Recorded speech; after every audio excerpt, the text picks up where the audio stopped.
না, সেটা আমরা যেন সেই ফাঁদে না পড়ি।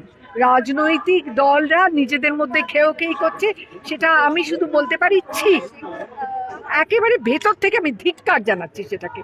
কিন্তু আমাদের প্রতিকার তো সাধারণ মানুষ চাইবে।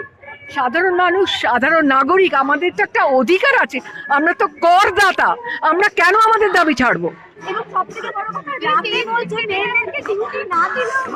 এটা একটা অত্যন্ত পশ্চাৎমুখী পদক্ষেপ, রিগ্রেসিভ, এটা আমরা মানবো না।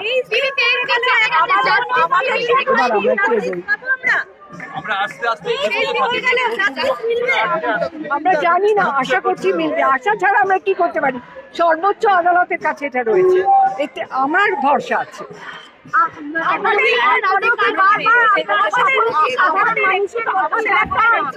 যদি দরকার হয় পথে নামবো।